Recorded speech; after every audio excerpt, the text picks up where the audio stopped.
Welcome back to the channel. Today they dropped the rumored stuff for World Eaters, new stuff for Berserkers, Karn, Warlord traits, Legion traits, and stratagems.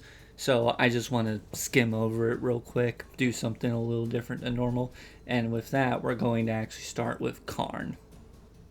Overall, I see Karn as kind of staying the same overall. Like, he got a few more attacks. Gorechild's basically the same. His pistol doesn't outright kill him anymore, which is a big bonus. The Betrayer change is the part that I find interesting because I like it more than his old one, specifically because it's a little more predictable to play around rather than throwing him in with a bunch of Berserkers and hoping you don't roll ones and killing 5 of your own men, causing battle shock. That sort of thing. Other than that, he's a lot more underwhelming than I thought he would be in terms of pure stats, but he looks like he's still very scary in melee. Just hope that when the codex comes out, they give him a bit more updates to give him like a few unique mechanics like Typhus for Death Guard and Ahriman for Thousand Suns. Those are my small thoughts on Karns. We're going to go to Berserkers now. And overall, I like what they've done with Berserkers. I'm sad that they no longer can dual wield axe and swords, and that we're back to axe and pistols. Uh, I'm really sad that we lost the twice fight ability because that's one reason I absolutely loved playing World Eaters was just that aesthetic of them just nonstop violence. However, I do like how they're a lot more beefier and they can deal a lot more damage. Minus 3 AP on their weapons with 6 attacks base and on a charge 6 strength is going to be terrifying, and I imagine that they're going to get shot off very quickly when their codex drops and they get fully updated to ninth. Overall, I am happy with their updates. I'm, like I said, sad that they lost their dual wield for flavor reasons and their fight twice for rule reasons. But pistols aren't awful. I'm just kind of sad we don't get dual wield anymore. And overall, I would think that they're actually quite strong, even with a 5-point boost, because they're going from 17 to 22. I still think they're going to be a very strong unit and troop choice, specifically for this faction. Next is a quick one. It's just the Legion trait, which they have finally updated to no longer being just on charge, but if the unit is charges, or if they activate heroic intervention, they get an extra attack for that turn, which I am a very big fan of because it makes them a little more deadly and it doesn't rely wholly on charging, even though that's very flavorful. It never felt right because, the nails and whatnot. With that, some of the basic stuff still retaining. If you're World Eaters, you get Berserkers as troop choice. Karn can take a Warlord trait. Berserkers can be taken in non-Khorne marked armies, but they cannot be taken as troops and cannot benefit from World Eater specific buffs. Obviously, it's unclear on if Karn can be taken in other armies yet, but if he can, I presume he can't be Warlord.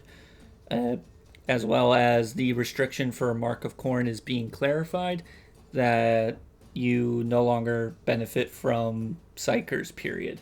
As well as anything that has the keyword Chaos Undivided you bring into your list for World Eaters is just automatically getting Mark of Khorne. It cannot have Mark of Tzeentch, Nurgle, or Slaanesh if you are bringing it into a World Eaters list. Next, we'll do the stratagems.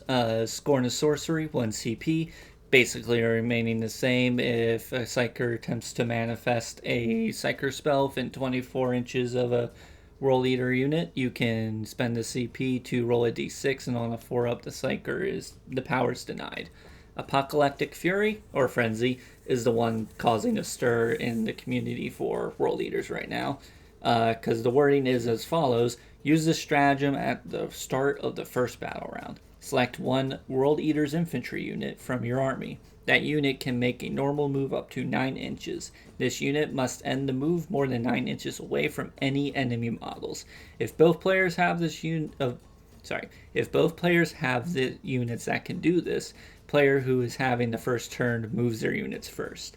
Now, why this is calling it, sir, it is 1 CP, and since it does not take place in a phase, you can use this as much as you want. Whether this is on other units or a specific one is still being debated. The next one would be Skulls for the Skull Throne, and this is when a World Eater's character kills an enemy character. You roll a dice and you gain. No, sorry. You spend a CP and you gain D3 command points. Red Butchers is staying the same. You take 1 Terminator squad. They get 1 extra strength, and they get the Blood for the Blood God rule, which allows them to fight twice every fight phase, basically. Still very strong. I'm very curious if this is just going to be upgraded into a unit or if this stratagem staying around with the codex. Next would be Kill, Maim, Burn, 1 CP. Use this stratagem during the fight phase. And World Eaters, when they are consolidating, they consolidate an additional 3 inches. Wild Fury, again, is staying the same. You pick a World Eater's unit, and that unit's attacks get an extra AP. So -1 becomes -2. I feel like Berserkers are going to become Titan Killers with -4 AP on their weapons with this. Stoke the Nails. I cannot remember what Wanton Slaughter does, but it gives, for 1 CP, it gives a World Eater core unit, Wanton Slaughter, and adds 1 to their strength. So if you have a unit of Berserkers charge and use the stratagem, you'll get whatever Wanton Slaughter does, as well as 7 strength. That's kind of scary. And then finally, we come to Blood for the Blood God for 2 CP. You just get an additional fight phase for something. I'm sorry. I am incorrect. This is the CP, not the rule. If a World Eater's unit destroys an enemy model with melee attacks, until the end of the turn for 2 CP, all World Eaters basically automatically pass any battle shock tests, which can be pretty strong, but I don't see it used that often because Chaos Marines have absurd high leadership and you don't take massive units anyway. As for Warlord traits, not many of them have changed. Slaughterborn is when your Warlord slays a character, monster, or Titanic model, it gets 1 additional attack and strength to its characteristic. If a named character is to become your Warlord, they gets this trait automatically. Specifically Karn. Arc Slaughterer, when you fight phase, there are enemy models within 3 inches of this Warlord. Until the end phase, you add D3 to that Warlord's characteristic. Not bad. Disciple of Cord just lets you reroll hits and wound rolls of any enemy model unit with wound characteristics of 5 or more. Violent Urgency is Aura. All World Eaters within 6 inches of the Warlord getting 1 to advance and charge rolls made for that unit. True Berserker is the one that's actually changed. It halves the damage done to the Warlord. It used to be just melee, now it is all damage. Battle Lust is a little layered. It makes the Warlord eligible for heroic intervention, or when he does, it is within 6 inches horizontally and 5 inches vertically, as opposed to 3 inches horizontally and 5 inches vertically. And it allows the Warlord to make heroic interventions move up to 6 inches instead of 3. All other heroic interventions still apply. At the start of the fight phase, if the Warlord is within engagement and range of the enemy unit, it can fight first that phase. So, in my opinion, Battle Lust and True Berserker are probably the 2 you're going to see a lot of. Violent Urgencies and Disciple isn't bad, but I think the benefits of Battle Lust and True Berserker are really what we're going to see a lot of. Overall, the relics haven't changed too much, but I'll go over them regardless. Crimson Killer it's pretty good for a relic pistol. Strength 9, AP 3, 3 damage. On a 4-up, it automatically mortal wounds 1. Not bad, but I would say not an auto pick. Gore Fodder, the only thing that's changed about this is that you can no longer upgrade a chain axe from it. It now needs to be a power axe or exalted power axe. But relatively, the stats have stayed the same. +2 to strength, -2 AP, 3 damage, 6 auto wounds, 3 mortal wounds. Banner of Rage is priest only once per turn, and +1 attack for world leaders within 6 inches of the start of the fight phase.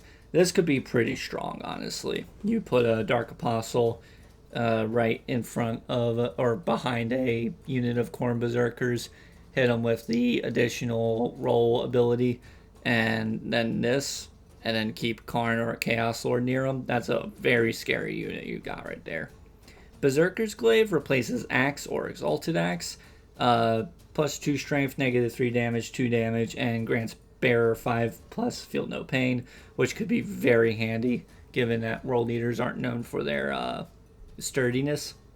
Helm of Führer. Infantry only, +2 to strength, must declare charge against unit within 8 inches if it can. So it makes something very strong, but on the other hand, it also makes it so you have to charge there. Basically, a unit if it's in 8 inches. So you gotta kind of play careful with that one. Blood Hunger allows each model slain regens 1 wound on a 5+ every time you've slain one. However, you cannot get more than 6 per turn.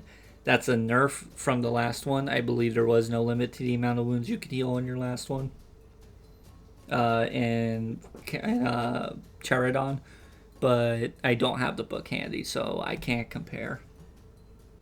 And that's just like a quick covering of like World Eater stuff to come. I'm specifically covering World Eater leaks instead of like other stuff because this is my main faction in Warhammer 40k. It's like the reason I play Warhammer 40k. I have been a Khorne boy since the moment I started playing Warhammer, even though it took me a hot minute to actually get to playing Chaos.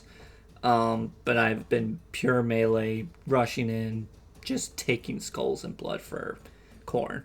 Overall, though, I think Khorne was slightly nerfed, but most of his changes are more adjacent changes than lowers or uppers.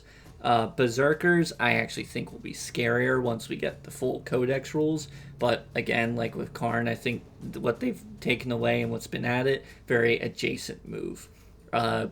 I like their clarification with the Legion traits being that anything undivided being put into World Eaters is automatically Mark of Khorne, and Mark of Khorne you can't have Psychers, and it specifically states how you can't take Nurgle, Slaanesh, or Tzeentch units. And overall, I'm liking how they only changed things slightly. I'm gonna guess this is gonna be like a slight playtest to when the Codex drops, because I imagine with the new stuff we'll be getting, that some of this old stuff will get tweaked up a little bit. But that is the video. I hope you enjoyed listening to me ramble about this. I intend to do a few more free mic videos, but we'll see where that goes. If you enjoyed this video, please subscribe and hit the like on the video. It helps me quite a lot. I'm trying to grow the channel more and more, little by little. Other than that, I hope you have a wonderful day and happy wargaming.